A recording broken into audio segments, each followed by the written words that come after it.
Who am I and who are you? The ultimate questions for who we are as whole beings experiencing on this earth in this human journey.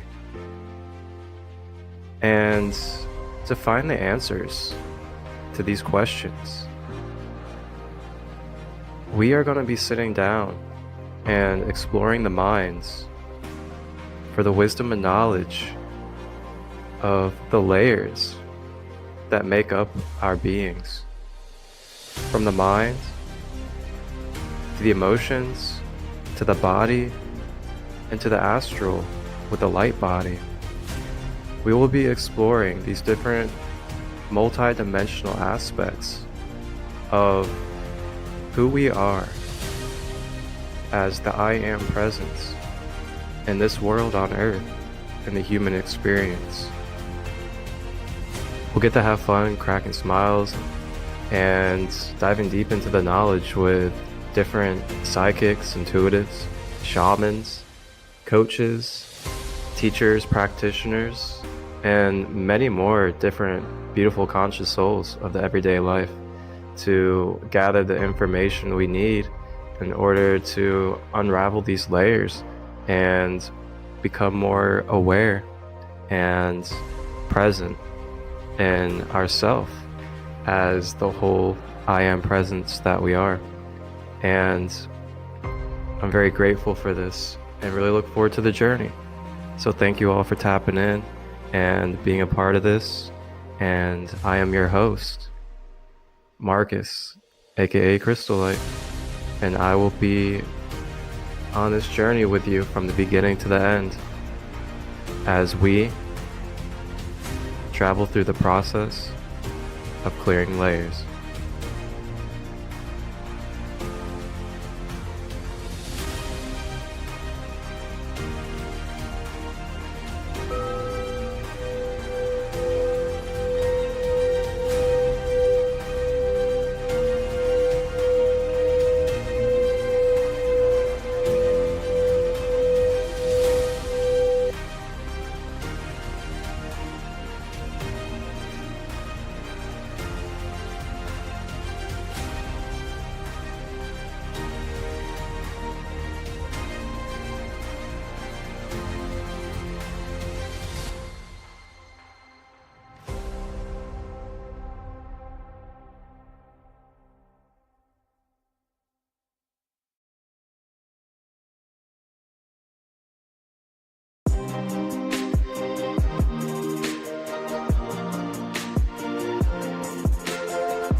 What if you could travel the stars without ever leaving your room? Welcome, Seekers! In our next session, we're joined by the enchanting Lunar Queen, a guide in astral travel and cosmic wisdom. Curious about leaving your body, exploring dream realms, or meeting celestial beings? The Lunar Queen will share her sacred insights, top tips for safe astral journeys, and how to set powerful intentions before you drift into the unknown. You'll discover practical ways to prepare, protect your energy, and return grounded every single time. Whether you're a total beginner or a seasoned traveler, this preview will light your path. Hit subscribe and get ready to navigate the astral planes with confidence and magic.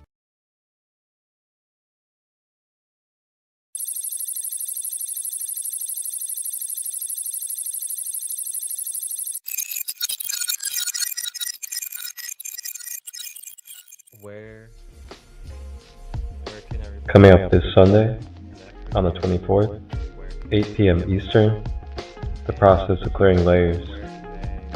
Episode 9, Navigating the Astral Planes, with Lunar Queen, of Organics, Essence, Gems, and Gifts. See you guys there on YouTube, Sacred Light Broadcast Network, and Facebook Live, Crystal Light Province. Ashe.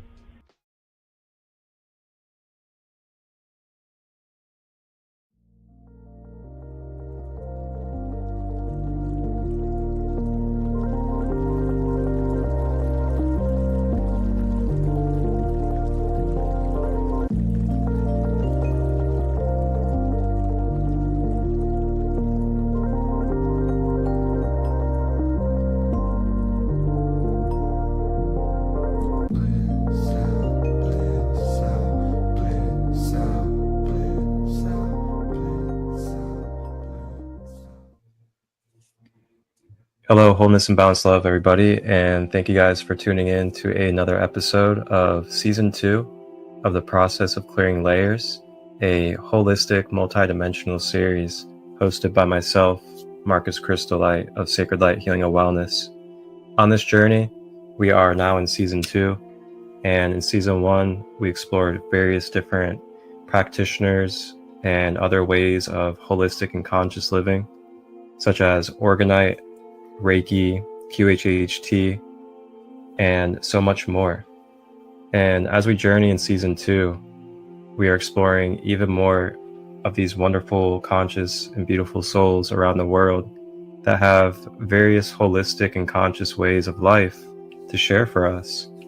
And not only share for us in ways that we can use and bring into our everyday life, but also exploring the micro to macro levels of what it looks like in the holistic healing process, mentally, emotionally, physically, and spiritually, as we explore these modalities, practices, and ways of life.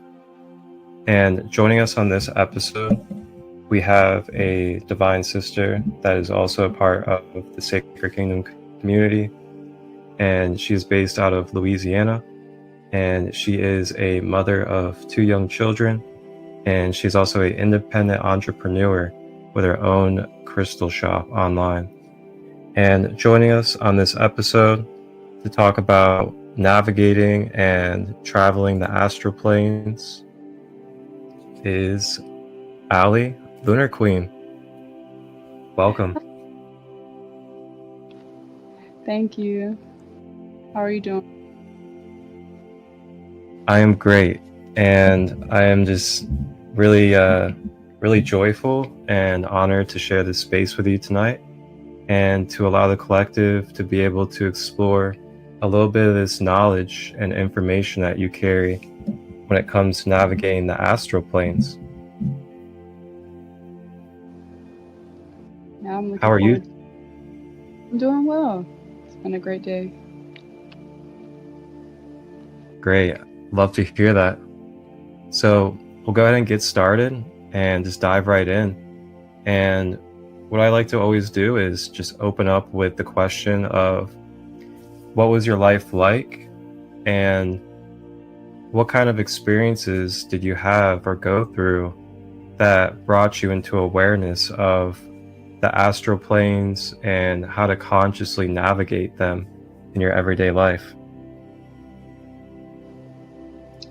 Wow, that's a good one. I've always been pretty in tune with the astral realms since I was a child. My mother, she was really big into it. She could do astral projection from a very young age herself. Right around 7, I had like a mentor type of character come into my life, who my mom knew when she was pregnant with me, and they were attempting to show me things in the astral realm, and were, just instructing me, like, this is what it is, this is where it's at, this is how you get there.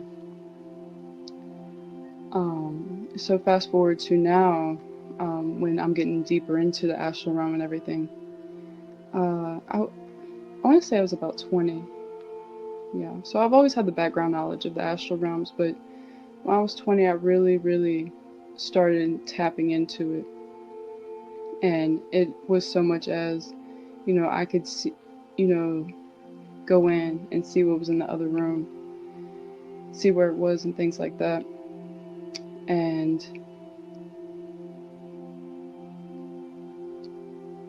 really, it just grew from there. It started growing to where I started learning the layers of the astral realm. I started learning how to see spiritual bodies, how to heal myself, heal others. We'll tell other people what they might need to work on, just by looking, just by seeing what energies are around them in that realm, in that field.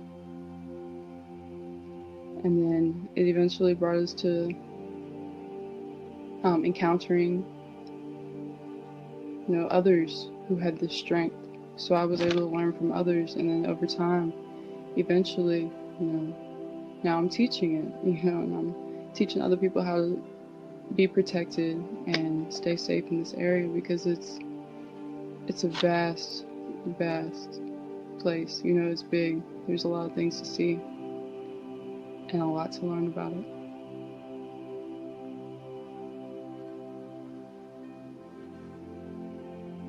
That's really amazing. Thank you for sharing all that. And I'm kind of curious because I know there's so many different various ways of how life can be, especially as a child that is pretty in tune and aware. Did you find yourself going through periods of your life where maybe you wanted to kind of shut down your abilities, or you were kind of maybe even afraid of them? I wouldn't say shut down or afraid, but I found myself as an outcast a few times, just because I would mention these things that I was very accustomed to. My mom taught me about it when I could talk and understand. So me trying to talk to other kids about it, they ran like, no thanks, I don't know what you're talking about. Oh, I've seen scary movies, that sounds like a scary movie, stay away from me. There were times when how do I put it? I wished my abilities would come on very strong just so I could show them, I almost wanted, like as a child, wanted to rush my abilities because I knew it was going to take time. But it was almost like I wanted it to happen now so I can show them I'm not crazy. But that's as far as it went, to where I wasn't very happy or confident with my abilities or what I knew about the world around me.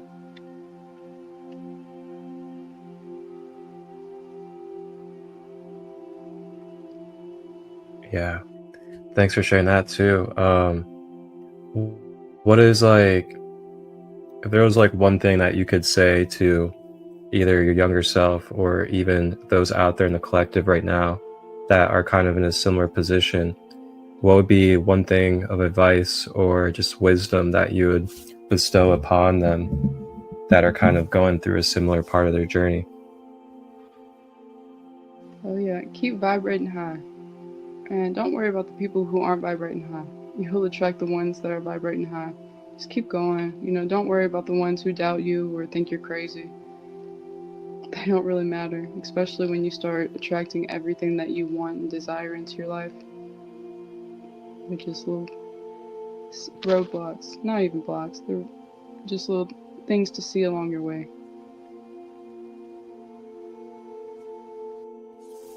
Yeah, thank you for that. Well said. So, with all this being said, when did you find yourself consciously exploring the astral planes and starting to kind of notice some significant differences in either your mental health, your emotional health, or even your physical?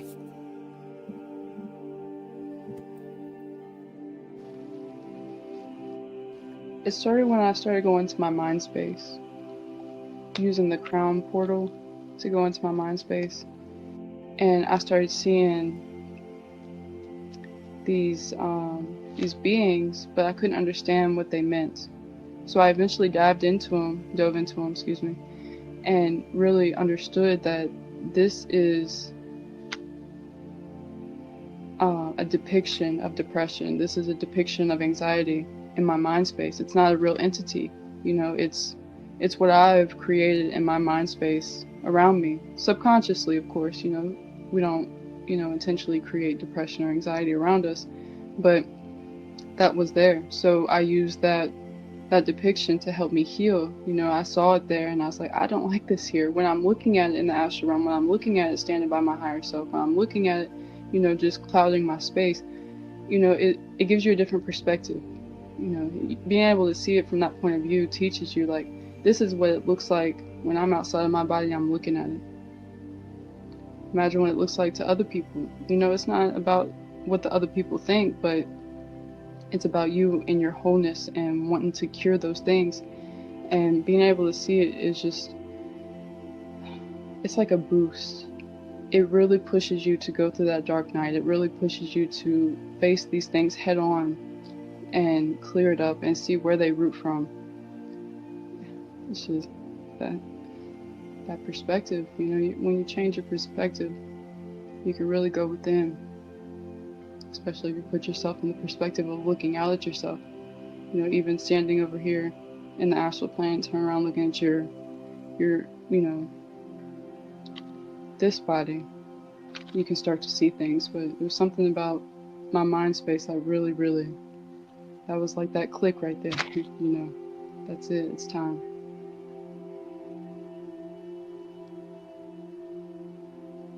That's amazing.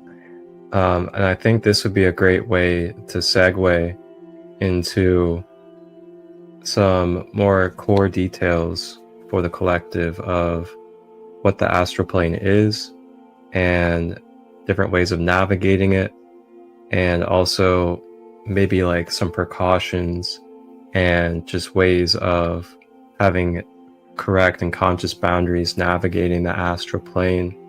So with that, I'll just kind of hand it over to you and allow you to flow. Okay. Alright, so how do you describe that to somebody who's never seen it before or never even heard about it? Everything's energy. And I saw this thing on Instagram not too long ago, this meme on Instagram, talking about the Wi-Fi box. How the Wi-Fi box connects to your phone without a cord. Everything's energy. Everything around us is energy. So instead of looking at something that's right here in front of me, you go into your energetic form, or just consciously tune into the energies around you. And when you do that, you will find yourself in a plane of energy. So that's what we call the astral realm, is that plane of energy around us. Of course, it expands above and around in all kinds of different directions, but it's the energy around us. When you're navigating these energies, there's things like other entities. I know people see that a lot in horror movies, the other entities that come in. There's helpers, there's angels. Let's see. There's lots of colors. When I say colors, it's not rainbows and very colorful, but it's like indicators. So if you walk up to something and it's a different color, I've noticed that some people have different indicators. So I'm just going to use this as an example. Say something's red. You don't understand why it's red. When you're looking at it from your perspective in the 3D body, it doesn't have any color at all. Why is it red? For you, that can mean a lot of things. But a lot of times others will see it as the same color as you when you're communicating about the astral. But anyways, let me skip past that for a moment. So when we're going through the astral realm, there's going to be other things like portals. You will see portals. Those are just a cluster of energy that's like a suction into another energy space. So that means like a being jumped and pulled their energy super fast into that space and left um, like a tunnel. You know, it's a direct path of a tunnel from one place to the other. Some can do witchcraft and use the elements of the earth to open portals. Um, some know what they're doing, some don't. I hate to say it like that, but really sometimes when we do these spell jars, we don't know what we're doing. We don't know exactly what we're calling upon. So you have to be really careful of that. Sometimes you can be doing a spell jar. Say you want to put somebody in the jar, don't want them to talk, don't want them to talk about you. But you open a portal into their home to where an entity can come in and put the hand over their mouth, and now they have throat chakra work to do. And now you have the karma from that. So, duality. Have to watch all the karma, and that's the same thing with the astral realm. This realm is very real. If you go out there and you see somebody you don't like, just because you're doing the astral realm doesn't mean it didn't really happen. Dreams are real. This energy is all real. So if you go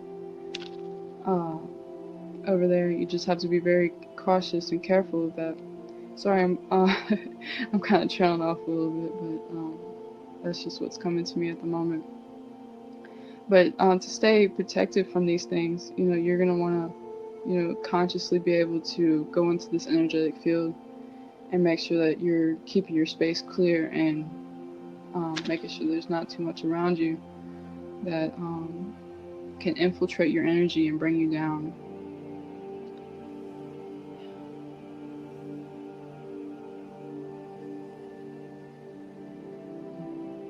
Well, a really good technique.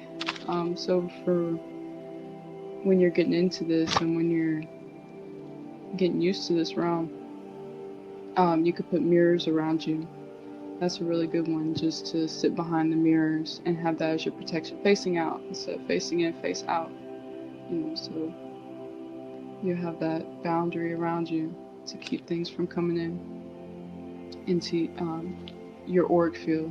You want to keep your auric field protected.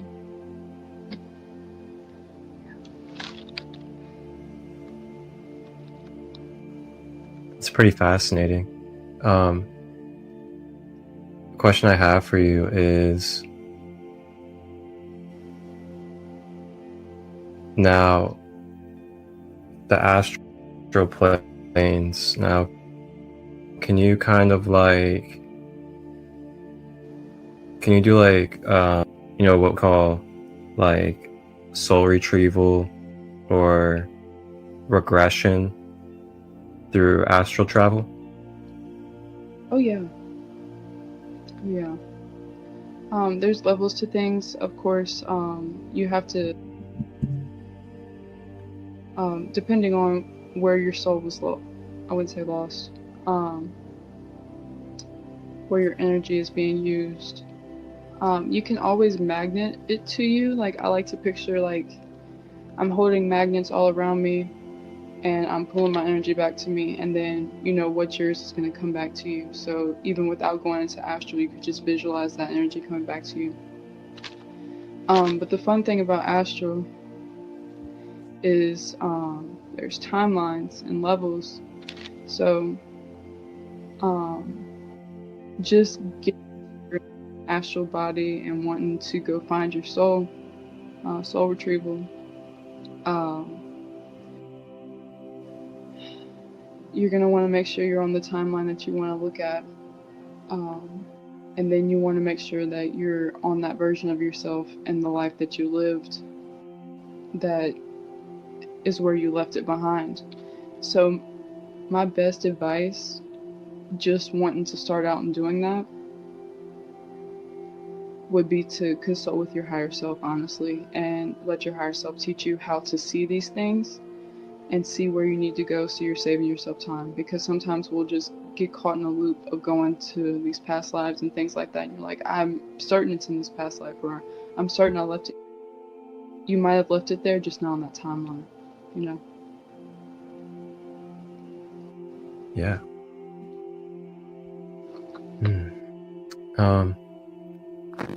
And then another question I have for you was also, do you find it important to be grounding before going into an astral travel? And also, what do you typically do if you ever find yourself perhaps maybe a little bit too much in the astral mentally and a little disassociated from the physical realm?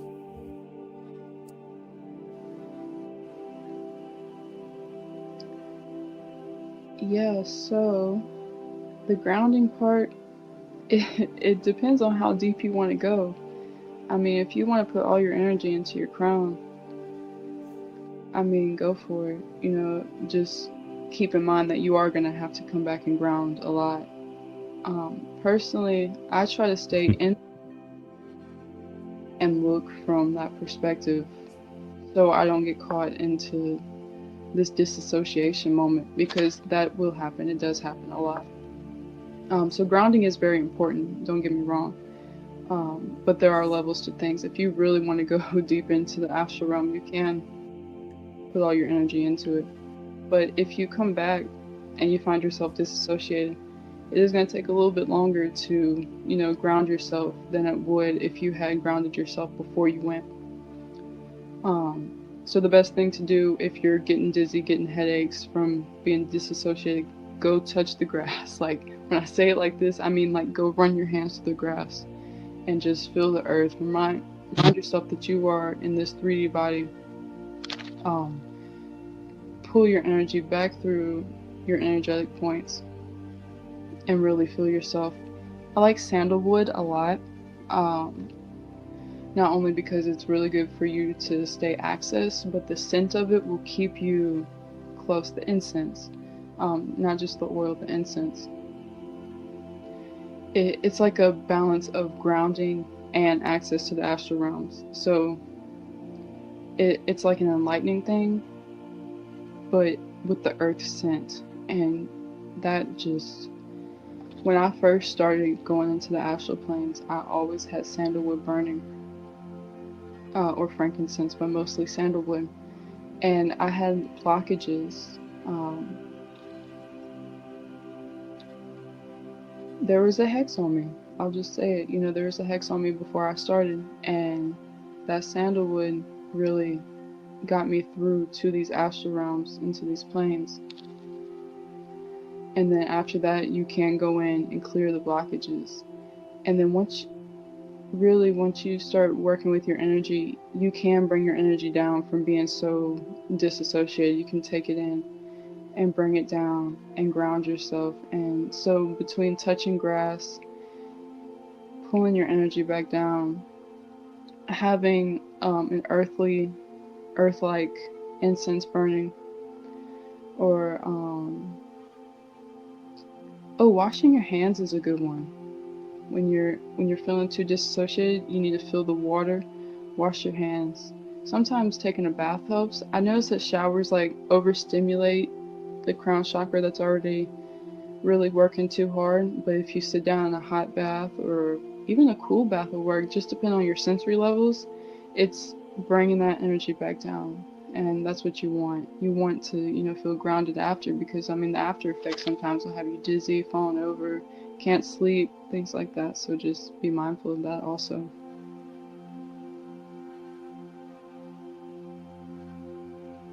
It's some really good insight, especially for those that may not be aware of or just beginning to step into that type of way of life. I think that's actually a great way to kind of bring up, you know, what are some of your favorite tools and creative ways to kind of assist you? I know you just said sandalwood. Are there any crystals or altar-like things or ceremonial things that you like to utilize?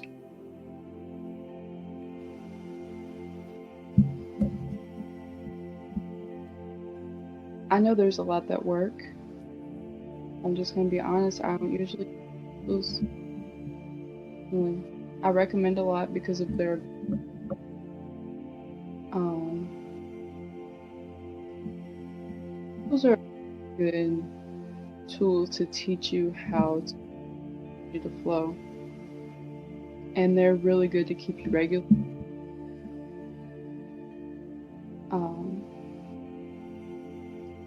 I really like incense. I really like sandalwood and frankincense. I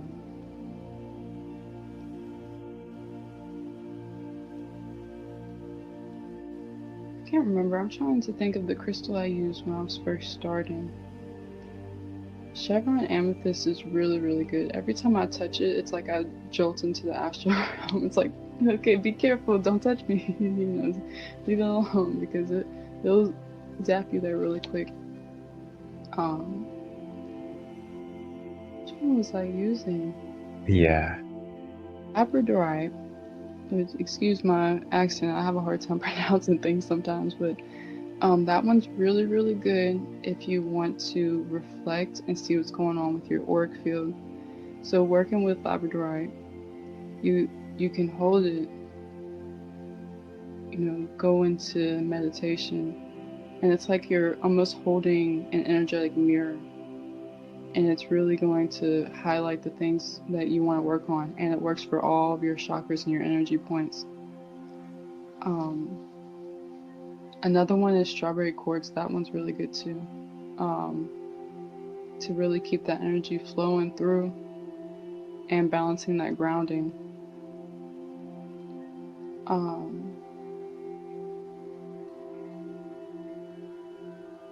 Yes. Not when I think of tools, I think of techniques, and I think of that energy control and your thought control. If you control your thoughts, you control the world around you. And if you can control your thoughts and your energy flow, you shouldn't need too much to get you into the astral planes. It does take practice, it does take time, it doesn't happen overnight. But that is a really good tool to get you there.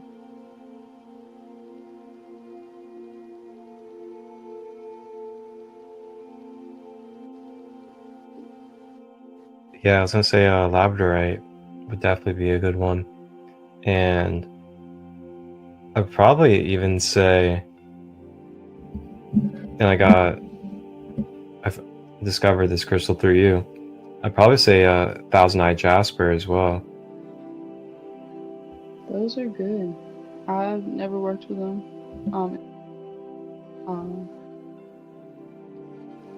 It's like the protection energy from them mixed with the quartz that's mixed into it.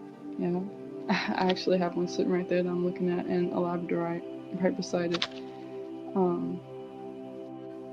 Which actually I feel like I want to show you this one, because like when I was holding it right like this, so I'm talking about, looks like a mirror, and I'll just show you guys. Experience the transformative power of ancient healing traditions. Welcome to a unique retreat where generations come together to heal and grow. From October 17th to 19th, just outside Cincinnati, dive into a rare generational healing retreat with camping hosted by Marcus Crystallite of Sacred Light. This retreat is part of the Ancient Medicine Retreat series, featuring the honorable sacred guest, Peruvian shaman Don Eduardo with his wife, and his incredible team that includes Kevin Standing Elk, Jonathan Hernandez, Ashley Ballard, and Chris Rust. Join us for sacred ceremonies, flow shops, and one-on-one healing sessions led by skilled sacred space holders like Violet Lyrafe, Donnie Yvette, Mandy Schmidt, Jean Wilkerson, Cecily Simpson, and Angelic Ray.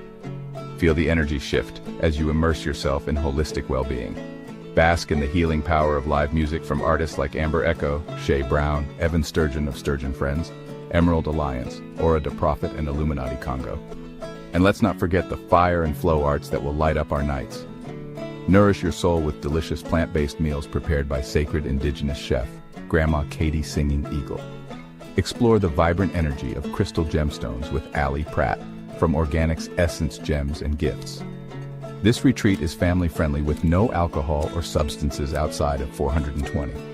With a dedicated kiddo area and activities led by Shay Brown, everyone in the family can benefit from this healing experience. Thanks to our partnership with AJ Lardy of Operation Oscar Mike Inc., this retreat promises a supportive community atmosphere, especially for military vets looking for healing. Spaces are limited. Contact Marcus Crystolite at 513-238-5580 for pricing and scheduling if needed. Visit the site on the flyer or the jot form link in the description to register. Don't miss out on this transformative journey. One love. I am the light, resurrected from the night. Had to pay that price to achieve new heights. Fight with all my might to enlighten my sight. We coasting with potion, high five to the ground, bitch. We chosen. CLE got the flow like the ocean. Can escape when your brain is eroded. We got that light. Chakras hella bright. Check my triple sight. Yeah, you know we consciously. We got that light. Chakras hella bright. You see.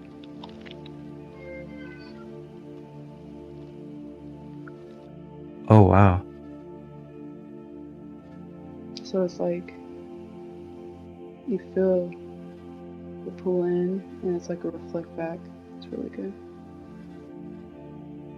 What about this one?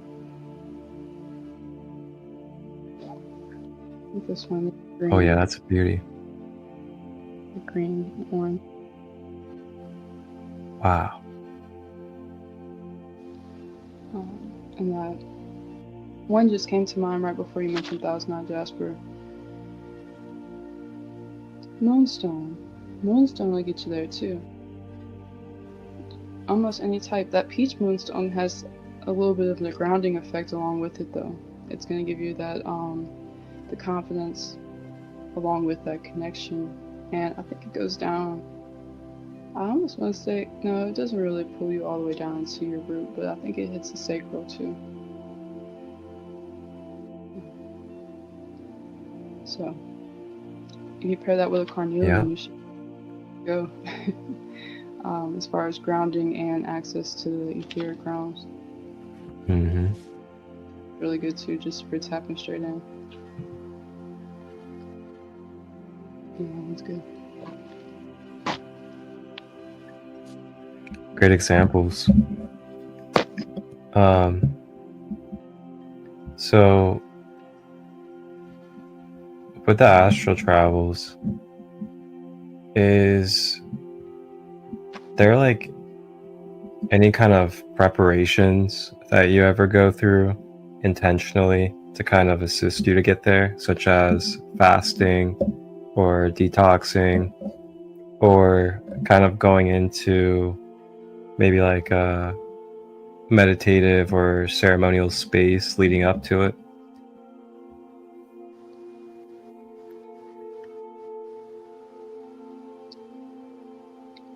Personally, I kind of just go along with the flow. I will fast sometimes, and when you fast, you do go into the etheric realms a little bit easier, a lot easier actually. Don't get me wrong, but it's not like a ritual I continuously do just to go into the astral realms. You have a lot of respect for the space, respect for yourself, and do what's calling to you. If you feel like you need a detox, I do assist people who go into these astral realms, and sometimes too much coffee can keep you from going. Even though you think coffee is a stimulant that's supposed to help, it doesn't. Certain certain prescription medications will keep you from going. Even stimulants like Adderall, they'll keep you from going. You want to be able to get those perfect scale where you have, because you can jump to the astral realm on Adderall, but I don't see you being able to focus on doing any energetic work. Just because of the stimulant, you're going to want to do it all just to see things. Yeah. Just be mindful of what antidepressants might do for you. So if you're having a hard time getting into the astral realms, I'm not saying to stop taking your medicine or anything like that, but I'm just saying maybe talk to your doctor about something that's less invasive on your brainwaves and things like that. Because I know some of them can be very invasive on your brainwaves.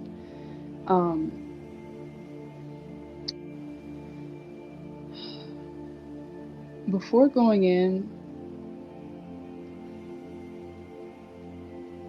I recommend, just saying your prayers, affirmations, things like that to keep yourself protected and well grounded.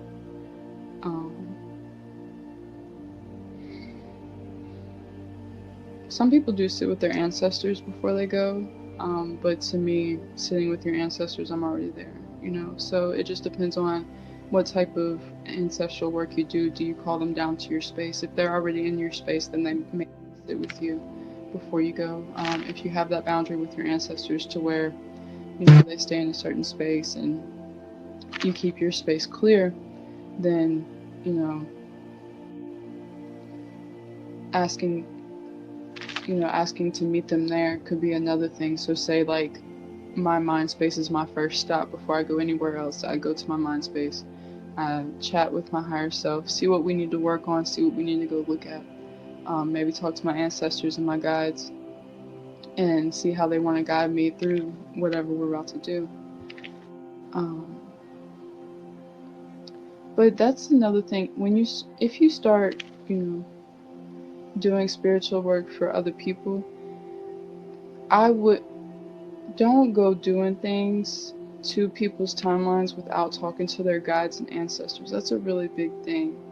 Off on the mission, you know how it goes. Off in the system, they turn up their nose. They took all the soil, but they didn't know. Through the concrete, you see the roads. Eyes ain't Surrendering and letting it all flow with the violet ray. The questioner says, could I make the analogy of, in this apparent death, of losing the desires that are the illusory, common desires of third density and gaining desires of total service to others? I'm Ra. You are perceptive. This was the purpose and this was the purpose and the intent of the chamber, as well as forming a necessity portion of the king's chamber position effectiveness. Already talking about the pyramids, I see. Already talking about the pyramids, I see. There's one thing in the universe that is inevitable, they say. And that is change. Complex of the healer by the outstretched hand used in a polarized sense. However, this energy circulates through the various points of energy to the base of the spine and to the certain extent the feet, thus coming through the main energy center of the healer, spiraling through the feet, turning at the red energy center towards a spiral at the yellow energy center. And then Rob mentioned the third energy center, if you're coming up from the root, which is the solar plexus, which is the yellow center. And the solar plexus is where we use our willpower. It's where we take action. And it is where we have courage and self-esteem and confidence to use our vital energy. So it's pretty fascinating stuff. And then the chakras also are not physical, but they're a part of the etheric body. If you guys look here, I'll zoom in a little bit for you guys. The amethyst. Amethyst is one of them. And there's a variety of different styles of amethyst out there. This is a chevron amethyst, which has the white. Okay, yeah. So here's a good question that I was thinking about. And I kind of actually spoke on it not too long ago in the Sacred Kingdom community. And that is, what are some things that really look for when it comes to identifying and the type of, archetypes or beings or energies that you can come across and connect with in the astral plane?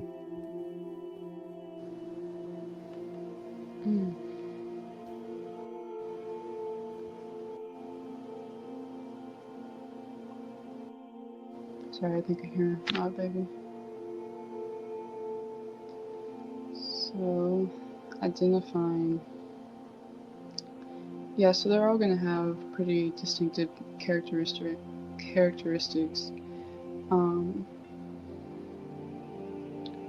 Pretty much because they like when people know who they are. I mean,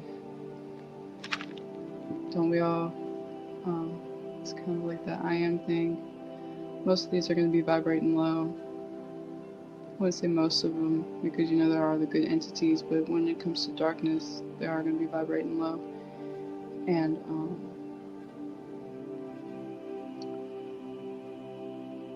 each one has their own.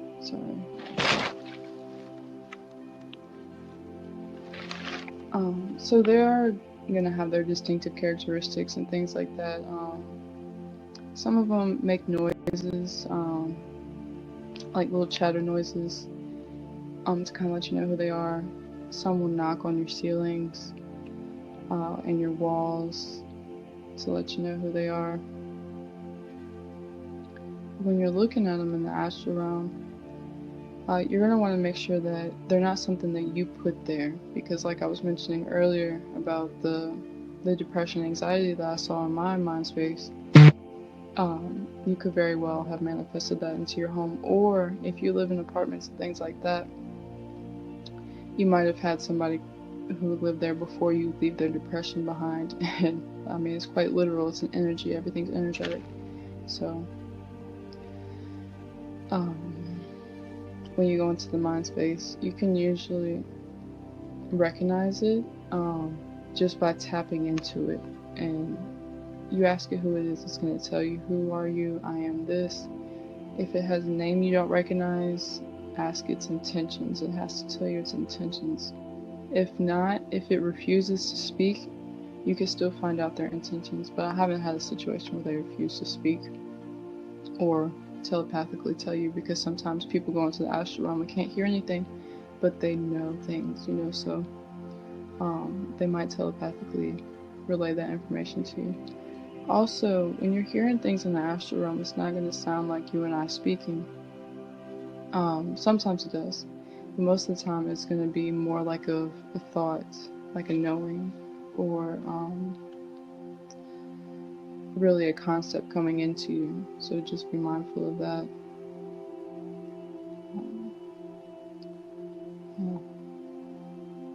Yeah, that's the best way I can explain entities without actually tapping into them. I'm not really in a space to where I want to go deep into tapping into their characteristics at the moment, especially with my daughter walking around up there. I don't want to, bring any of that in. Yeah, absolutely. Thank you for sharing.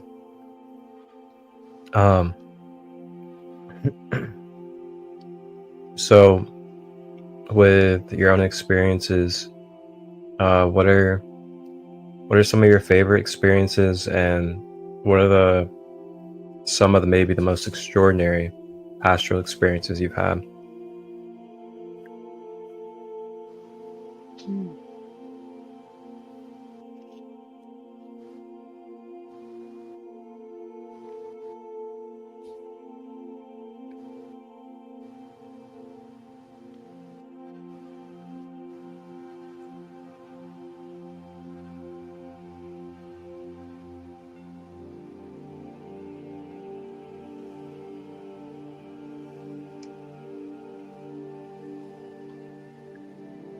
Wow.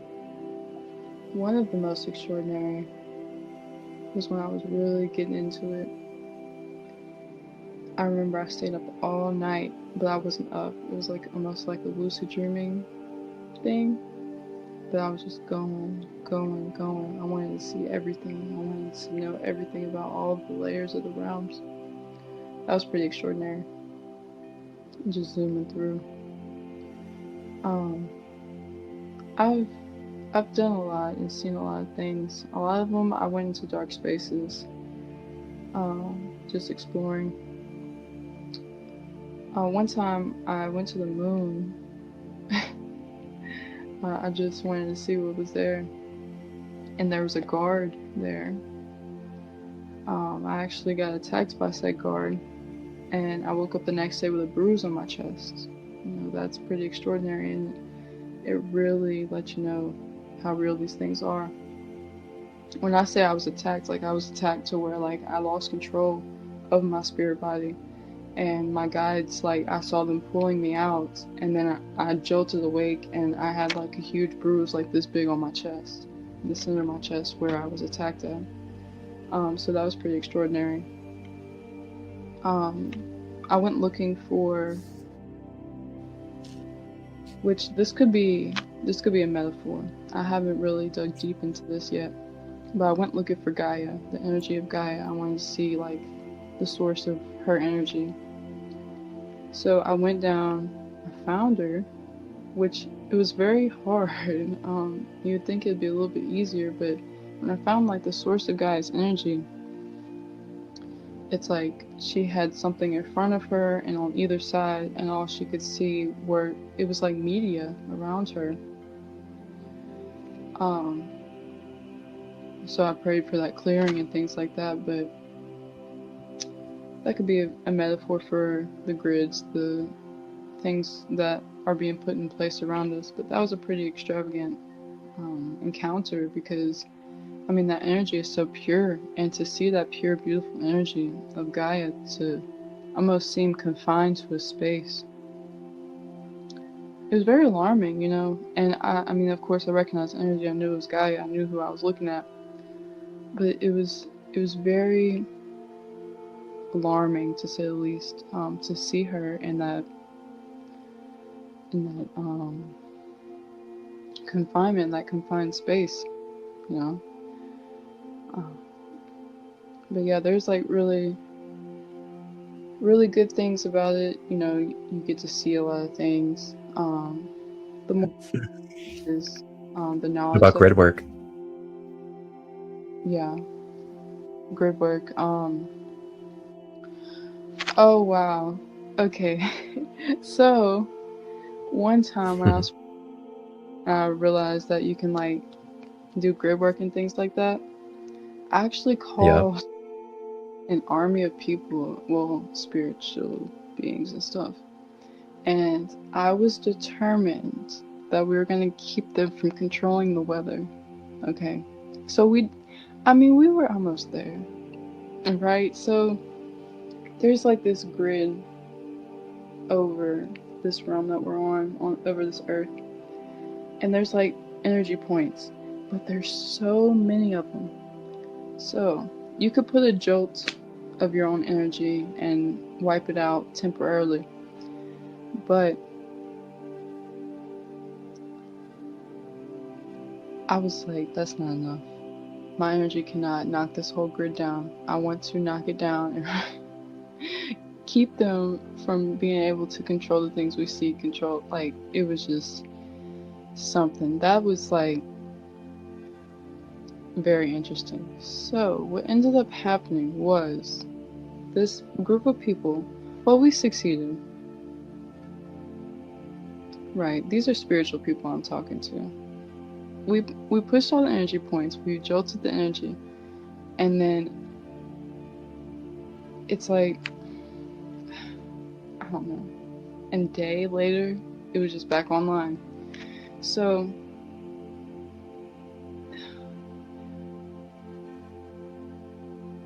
that was crazy. It was fun. Okay, let me say it like that.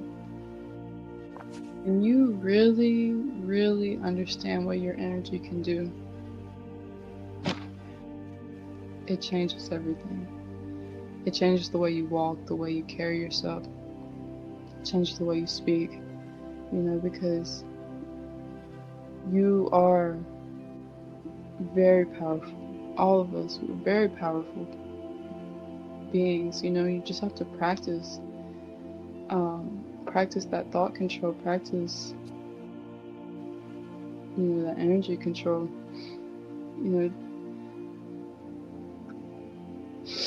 I don't really know if I was supposed to be messing with the weather, because that's what ultimately I was doing.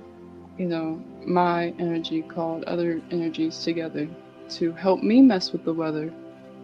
where people were already messing with it. So that's why I got a little when I was explaining that just now, because after that, it's like, I was like, okay, now it's about to rain, and then it did. And I was like, hold on, what am I doing? Let me clear this up. And then it reset itself.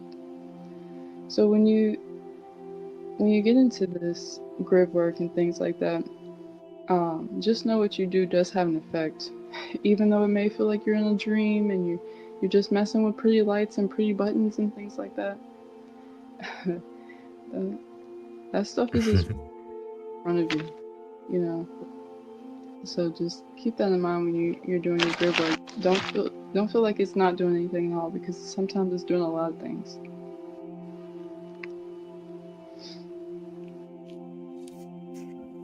Yeah. Thanks for sharing that. That's really cool. Because I actually had an experience one time. This was a lucid dream I had, and this was probably about 4 years ago. And I was basically in the astral, and I was traveling with basically like a team of guides, and we were in the grid, and we were traveling to these location points that were connected to, like, I guess if you wanted to say it, just like negative entity or draconian ley lines in the grid. And I was being sent with a team to basically go to a grid point specifically and basically put a bomb in that grid point to destroy that astral grid point. And it was like connected to, you know, one of their negative agenda web nets that they have on the planetary grid. So it was a very like super clear, but also just like cannot be debated experience that took place. So one thing I also want to share for everybody out there when it comes to the astrals is you can think of the world as, you know, being multidimensional with parallel layers or parallel dimensions. And the world is stacked through these parallel dimensions to make up the whole world. So there's a third dimension, fourth dimension, fifth dimension, so on and so forth. Third dimension is this physicality dimension, material world. Fourth dimension is the etheric plane.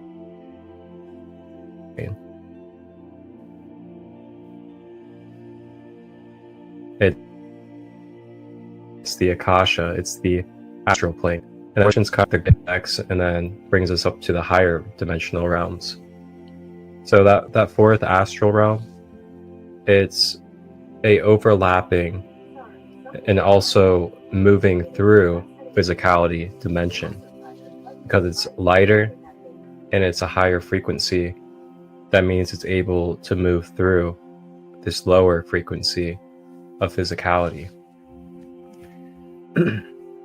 So along with that, also keep in mind that being in a multidimensional universe, everything exists simultaneously. So anything that exists here in this third dimension, that means it also has an existence throughout the universe. But also anything going on in the fourth dimension also has an existence all the way throughout the universe. So really there's not like a third dimension's fake and the fourth dimension's real. It's more so that they're both existing and they both have different traits or different mechanics and operations to what they are and exist as in this multidimensional world. Why do so many seekers say their lives changed after one weekend in nature? Could a drum beat really open your heart? Come find out at Soul Family Rising. On September 13th and 14th, journey with us to Lake Hope in the heart of Zaleski State Forest, Ohio, for a 2-night elemental drum medicine retreat like no other. Surrounded by ancient trees and fresh air, you'll step into a true soul family, where connection, healing, and laughter are all part of the rhythm. Our flow shops are led by an incredible team. Christina Cheyenne of Sacred Vibrations, Victoria Ann Ilg, Heather Lynn of Heart Alchemy Wellness, and Marcus Christolite of Sacred Light.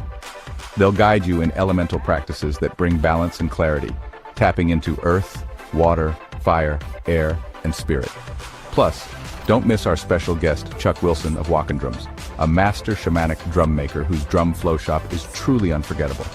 Whether you're new to drumming or a seasoned spirit traveler, you'll feel the power of rhythm to awaken and heal. All meals, blessed with love and gratitude by Grandmother Katie Singing Eagle, are included, with vegetarian options so everyone feels nourished. Bring your kids, your parents, your friends. This retreat is truly family-friendly, with ages 8 and under free, 9 to 16 just $20, and adults only $55 for the whole weekend. Camping, meals, flow shops, all covered. Just bring yourself, an open heart, and a sense of wonder.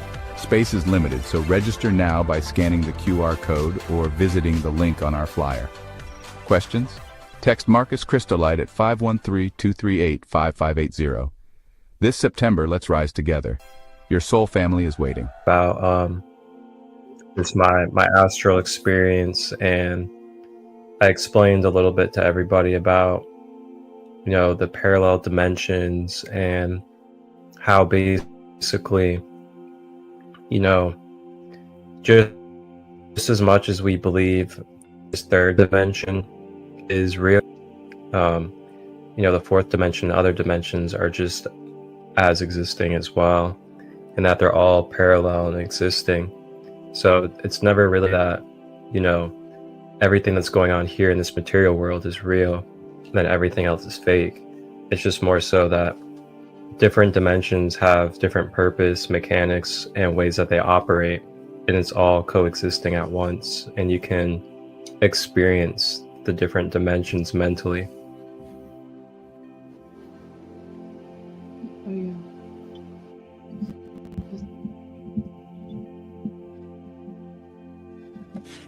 You can always break that down in the, you know, the Hermetic principles. The Hermetic principles for everybody out there is a great staple to understanding just some basic principles of how the universe and how energy operates, such as, you know, the law of mentalism, the law of correspondence, the law of rhythm, law of vibration, so on and so forth. Very wonderful basic principles to understand and integrate into your everyday life.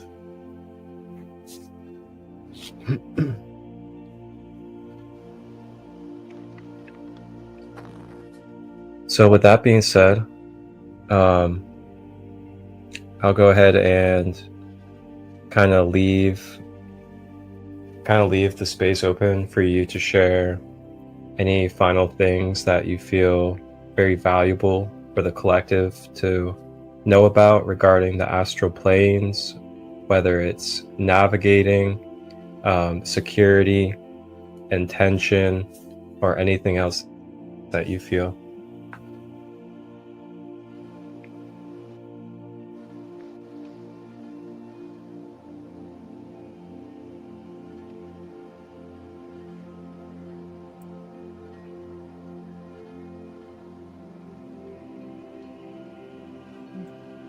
Well, actually, if you can't think of anything, I just remembered a question that I was going to ask.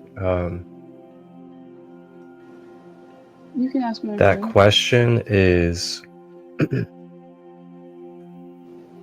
cool. So my question is, because I know this is something that you very much have worked with, is what type of benefit have you seen when it comes to being able to, you know, psychically or consciously tap into the astral planes when it comes to helping others, when it comes to things such as attachments, energies, you know, channeled messages, what type of benefits have you found for other people in their life by being able to naturally have this gift and be in tune with the astral realm?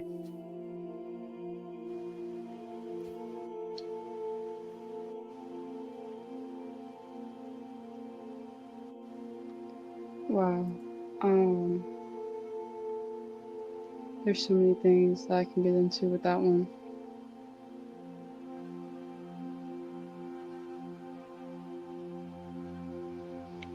Let me think of the best example.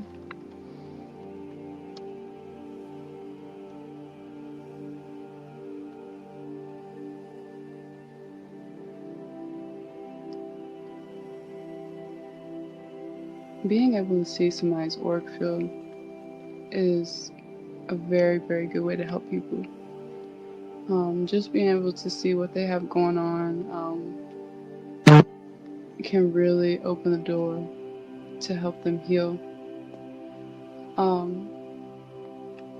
So usually when I see somebody's auric field, I start breaking it down by layers, and each layer is going to have something that, if there's something in the layer, I should say. For example, like I saw the depression, anxiety from my layer, in my mind space, I saw these. They have a root cause, is what I'm getting at. So if you see something in these layers, they are going to have a root cause. So just being able to identify that and telling somebody else that I can see that on them, it's automatically going to trigger something, whether it be healing or, embarrassment.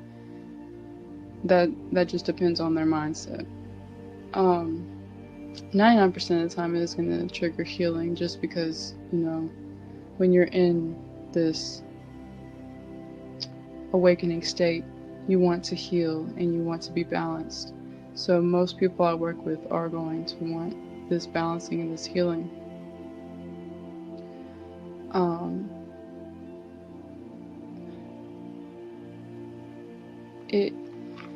I've seen so much as people who had sinus problems have them clear up the next day, type of things. Like,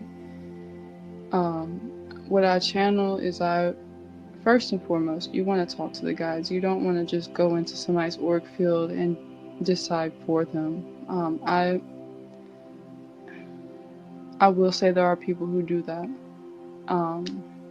who have the, because, we all have these abilities, but sometimes, like, there's strengths to things, and I see other strong people who can do these things, and they take advantage of people, and I don't know why I'm being shown this right now, but I feel like it needs to be said, just because you need to be mindful of people who do look at your auric field. They might try to decide for you, so just make sure that if you go to somebody and you're having them do energetic work for you, like cord cuttings and things like that, make sure they're cutting the right cord. Try to watch, because you can watch. If somebody's in your energetic field, that is the easiest thing you can ever tap into. I promise you that. All you have to do is put your intention to see what they're doing. Like, say, I want to see what they're doing, and you will see what they're doing. Be very, very cautious with things like that, though. I'm just saying. But when it's done the right way, you consult with the guides, you consult with the higher self, you consult with the person that you're working with their free will, and make sure that this is something that they want done. Then, you can do Reiki, in these realms, and do so many things to heal people and help them along their journey. Just, highlighting these things for people will help them along their journey. But, you'll see things like, sinuses clear up the next day, or, that back pain that they were having from this energy attachment has gone away because that cord was cut. Let me see.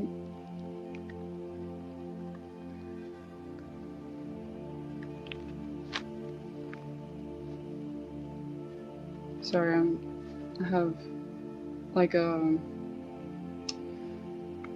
wouldn't say a channeled message, but more like a channeled concept coming in. Yeah. That kind of.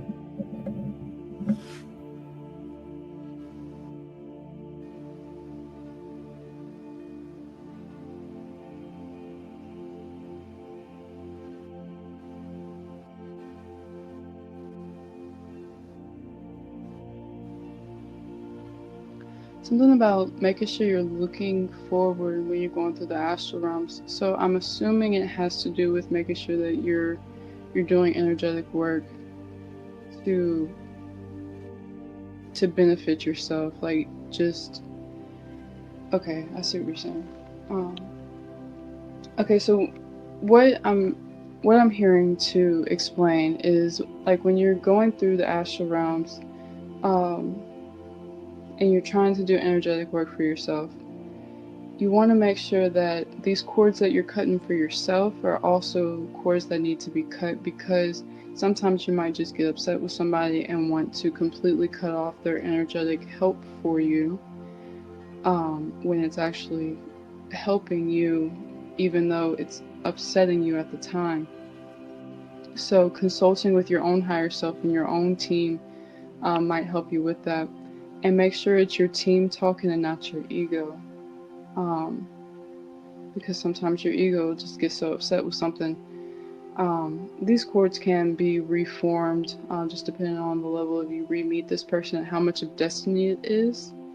But you know that free will, once you see that person again, if you're still in that ego mindset, and I'm not saying like ego as in being too full of yourself, because usually once we get to this point of spirituality, we've released that part of being overly full of ourselves. But that voice inside of our head, that I am voice, sometimes will tend to talk over our intuition and our help. So make sure that if this person comes back into your life, that you know for sure that they're not supposed to be there before you cut them off. Don't know why I wanted to say that, but just know that that was channeled from the person I'm working with. Well, the spirit I'm working with right now is actually my astral projection teacher. Very feminine energy. Taught me everything I know, actually. I had like many mentors when I was a child who were in human bodies, but this lovely lady of mine, she's taught me everything. When I say everything, it's down to how to travel, how to get back, how to clear my space, things like that. So that's coming directly from her to us now. Was about making sure that we're very mindful of the cords that we're cutting and the energies that we allow around us. Also, if I had to give anybody any real advice, it would be to make sure that you're very mindful of the energies you bring back into your home. That's like going to work, somebody be angry, rub it off on you, you bring that home. Wipe your feet at the door, clean all that stuff off of your body before you get into the door. Be careful of who you let into your house. So I had a channeled message come through not too long ago that make sure that nobody's above you or below you, because that is messing with your energetic connections to the etheric realms and to your grounding. So that goes for people who are in apartments. And I know there's not much you can do about it when you live in an apartment, because I mean, I've been there. But if you're having like constant, bad days or angry spells and things like that, sometimes you need to check what's above you and below you. I used to work in the mall also, and I mean, the energy that would come around me before I would go home, I mean, Lord have mercy, how have I made it this far? Because it's all energy. Like some person could have a bad day in one spot. 10 hours later, nobody knows about this one spot, but they walk through this energetic field that was left, well, this energetic signature type of thing that was left behind from one argument 10 hours ago, and now they want to argue. I mean, that's a, oh, I don't even know how to say it. That's the astral realm. That's how real it is. That's how around us it is. It's just that you've made your mark of energy for the day, here it is. Now anybody can access it, just from not clearing your space after doing that. So just imagine all the people who are subconsciously, accidentally walking around giving away bad energy to people just because they're having a bad day. And it goes along with good days too, of course. You know, like somebody who's going around having a really, really good day, they can rub that off onto other people.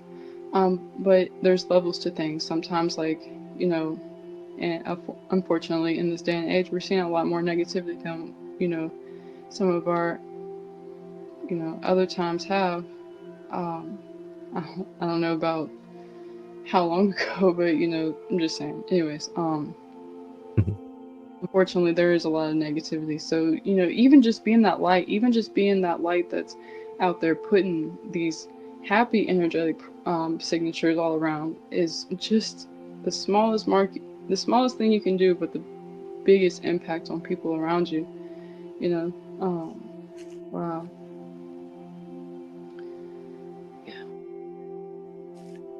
Yes. Wow. What a beautiful way to really close out with some passion right there. I love it. Thank you for sharing that. Oh, thank you for having me. Absolutely. And with that being said, for everybody out there, where can everybody connect with you? Where can they reach out? And where can they also purchase from your online crystal shop? Yeah, so I'm on Instagram as Lunar Queen 21. My link is in the bio for Organics Essence LLC.com. That's going to be my crystal shop. I'm also on Facebook, just Lunar on Facebook, which is a little bit harder to find, but Instagram is pretty easy. LunarQueen.21. I think I have it .21. No, sorry, I had to change it. It's 21 underscore. So I have all my links in the bio, so you can get straight to my Facebook and straight to my website from there. We do have a few new crystals. I just posted some labradorite. You can get different shapes and sizes. Just pick which shape you like, things like that. And if you ever wanted to reach out for some energetic work, you can definitely find me on Instagram for sure. And also, I think you can find me on the page, the Sacred Light Kingdom .listen. What is it, Marcus? Oh yeah. Yep. It's listen.to/Sacred Kingdom 33. And I'll actually put that down below in the description for all of you guys, so you guys can have the direct links to both the kingdom as well as Lunar Queen's website for the crystal shop. Yeah, so I do energetic clearings and things like that. Of course, I'll consult with your guides and everything. So if y'all ever need any help with that, just reach out to me and let me know. Wonderful. Thank you so much for all that you do, and thank you for being you in this world, delivering the wonderful knowledge and wisdom that you carry. And I really appreciate all that you do, and really grateful to share this space and continue to build community. And with that being said, thank you to everybody that is tapped in and tuned in for this episode. And feel free to leave comments, feedback, questions, or you guys can also expand the conversations, share a little bit of knowledge and wisdom that you know in the comments as well. We're all here to learn from each other and with each other, and continue to be students as well as teachers of this whole universe here on planet Earth. And for everybody out there, you guys can give donations. All donations get split between myself and guest of the episodes. And feel free to, of course, like, share, and subscribe to help support the algorithms and support the movement of getting this knowledge and wisdom out to the collective. Allie, have a beautiful night. Thank you for your time. I know that you're a really busy mother out there, but I really appreciate you, and have a blessed night. You too. Thank you. Thank you for having me.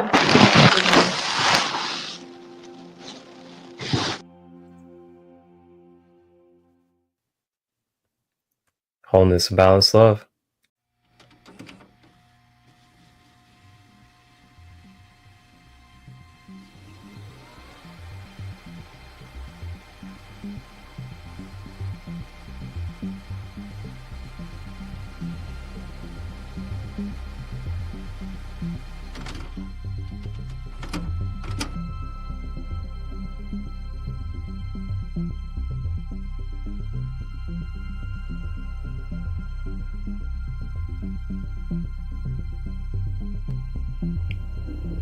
(2023) Mother Gaia, third dimensional planet, ascending. Thank you from the Sacred Light Broadcast Network and Sacred Light Productions for tapping in and tuning in to all live and replay content, holistic, conscious, for your empowerment. Tap in to the Christ light within. Please like, share, and subscribe. And remember that you are the one that you have been looking for. Enjoy this content. If you would like to collaborate or receive production through myself, Marcus Crystallite, direct message or email me at marcustut23@gmail.com to discuss details. Wholeness and balanced love. Ashe.